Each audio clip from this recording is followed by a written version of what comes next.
Caron, come on the show. Yes, I watched, actually, I had never seen LeBron in person. And then about 6 years ago. What's going on, brother? How you doing? About 6 years ago, I went to Miami, and you had the misfortune of having to guard him, and you actually scored on him, and he scored on you, and you guys got into a little intense, little 8-minute go back and forth thing, and it was fun to watch because you have scored on a lot of guys, and LeBron took it personally and went right back. So when you play against LeBron, he doesn't seem like a huge trash talker to me. But that doesn't mean he's not talking with his body and his language. Facing him, what have you learned about LeBron all these years? He's going to keep coming, and he loves the challenge. You know, playing in Washington over the years and facing him 3 years in a row in the playoffs, he's a guy that, you know, never ceased to amaze me. And I knew he was special at a young age from just playing him in the first round of the playoffs the first time. He was just different. He saw the game different. What do you mean? Like in chalk talk, we would say, make him a scorer. He could score the ball. Make him a passer. That was his biggest strength. You know, facilitating and finding guys. You know, you look at that run that he had with Eric Snow and Larry Hughes and guys like that, which is, they were great in their own right, but at the same time, he made them better. And I never seen anything like it from a guy like that. It was just special. So you had already been in the league 4 or 5 years? Yeah. So you're in the league 4 or 5 years. You remember his rookie year? Yeah. Do you remember the first time you saw him, period? First time I saw him was playing against the Sacramento Kings. And I watched the game because, you know, I'm a huge hoop fan. So I just wanted to see, like, how was he going to handle the criticism and that stage. And he was 19. It was special. First game. You remember his first game? Yeah. So do I. I didn't see it. You probably watched it. I saw highlights of it. How long before you went, oh, my God? It was, I had to play against him first and see how did he do with the contact and, you know, adjustments like on the pick and roll, because he came off a lot of screens and stuff because he was facilitating a lot, had the ball in his hand a lot. So I wanted to see how was his decision-making skills, and they was amazing. I was like, this kid got it. I was like, real quick, I was like, yo, he got it. By the way, I was watching Meta World Peace last night, 37. Most popular Laker by a mile right now, right? Yeah, easy. Like, everybody loves him. Meta right now has fallen into some sort of tunnel where he believes he should take every shot. And it's like, Meta, the crowd loves you. They don't love you. The coach doesn't love you shooting threes. But I watched Meta come in last night, and he was the most physical Laker. And Karl Anthony Towns is a beast. I watched him last night, leaning on guys. The first thing that eats up college guys, they don't get this. The NBA is a man's league. Like, I watched Karl Anthony Towns last night. Caron, I mean, he's barking at refs. He's barking at Julius Randle. He's barking at Wiggins. Like, he got dogged. Like, he is unhappy if he doesn't score every time. Do you know in the NBA? Let's go to Russell Westbrook. Mm-hmm. Now, Russell wasn't this Russell Westbrook when he broke into the league. No. Go back to the first time you faced Russell Westbrook. He's developed so much. Being a teammate of his in 2013, going to the Western Conference Finals, I saw him tapping into it. But now you see him playing at that speed, playing at different gears, being a willing facilitator. And now you see the guys, it's like a track meet. When they see him get the rebound, they want to run. Like, I'm going to run for you. I'm going to create lanes and open gaps for you so you can demonstrate your talent, but I got a chance to get an open layup as well. So he's a willing passer, and I think that was his biggest growth that I seen from him. But, man, everybody's mad at me, and everybody's going to vote him MVP, and I keep saying, listen, he's got 400 more shots in the league. I think there are times he takes the oxygen out of the room. KD at some point was like, dude, I'm over here.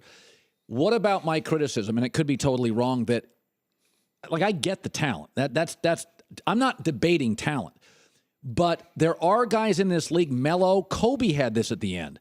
You're great, but guys stand around watching you. And not everybody wants to play with Iverson, Kobe, Westbrook, Melo. They may admire your skill set, but who they want to play with is LeBron because he'll get you the rock. And Steph Curry will get you the rock. Do you think as he's putting up these triple-doubles, there are some other stars in the league that are like, this is awesome, not sure I'd want to play with him? I think the narrative for Russell Westbrook has changed. If I'm a free agent and I'm a shot maker, not a shot taker. What is that? What's the difference? It's a lot of guys that can shoot the ball, not efficient. But if I'm a shot maker, my specialty is to get open, to stick shots. I want to go to OKC. I want to play with Mr. Triple-Double, the guy that, put the league on notice. From the second that KD left, his MVP campaign started. And he never ceased to amaze us. Does it worry you that it seems to matter a lot to him? I don't think it mattered a lot because I felt like a lot of other games he could have got it. He could have got MVP a lot of other games, but he chose to play the right way. Like we talk about the shots and shot selections and things that he has to do for this team to win. His player usage is unbelievable, but he have to play like that. Like the inconsistency sometime of other players or his Robin, with Victor Oladipo, being out and, trying to get his rhythm again. Cantor, having an injury. And Russ never missed a beat. He kept it going, and he kept the momentum going in their favor. A lot of people thought that OKC wouldn't even be in playoff contention. He put the organization on his back. But he's taken 1,000 more shots than a team. Kobe's the last guy to take 1,000 more shots than his next closest teammate. Don't you think there's ever – Kobe, we found out, there was resentment. Like, even if you're the best player, you guys are all alphas.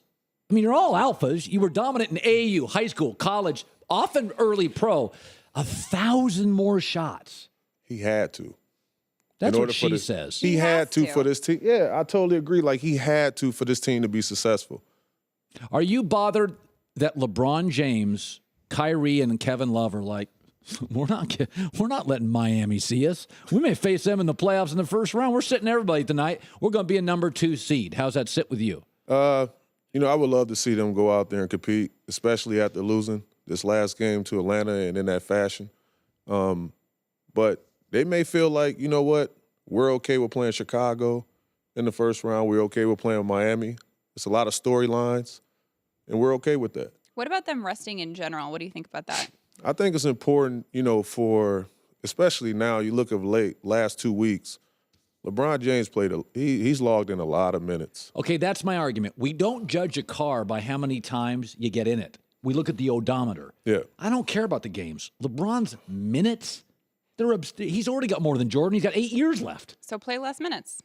Well, he doesn't want to. They need him to win games. They need every bit of LeBron out there in order for them to be successful. Because Kyrie and Love don't play defense. And that's scary. At this point of the season, that's scary.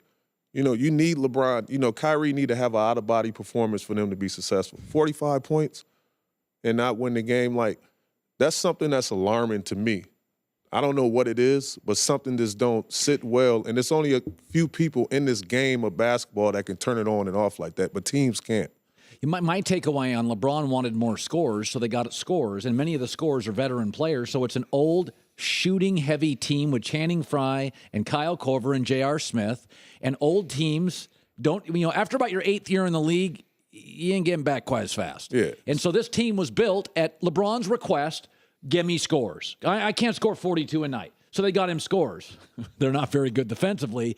It's not like they're not trying. There are nights they can't make any stops. Absolutely. They don't have the personnel. I feel that way too, but I think the sense of urgency will change. Like, it'll have a different desperation to it come the next 3 games because now the new season starts and it's the playoff. A lot of those guys haven't been, in a situation where they can actually compete realistically for a title. So I know Darren Williams, Derek Williams, all those guys going to give you a little bit more. They'll play as good a defense as they possibly can now. Absolutely. It ain't great. It's not Ruben Patterson in his prime. I covered Ruben. By the way, are you done playing hoops? I don't know, man. We'll see. Why don't you just do broadcasting? Hey, man, they just opened up a spot in Cleveland, man. Who knows? Oh. Look at. It'd be a good time though. Wait, when you sign a deal with a TV company like Tony Romo, do you have an out that you can just go play basketball whenever you want? Hey, I might sign with you guys, That's and right. I'm here. I'm stuck. By the way, if you could, and it's a good thing. How good would it be if you could go to Cleveland? I mean, it's Cleveland. You could go for like a month and be in a parade. It's not the world's the worst thing. Seriously. If you could, I will say this: there are moments in life. I understand playing for one team forever, but you're a smart veteran player. Absolutely. Don't have to buy a house. Don't have to deal with the winter. It's spring. It's probably like 55 degrees. You go to Cleveland. You play like 12 home games. You win a title. Boom. You come here and make money. Come right back. Might as well be your agent. Caron Butler. Nice meeting, dude. Appreciate you.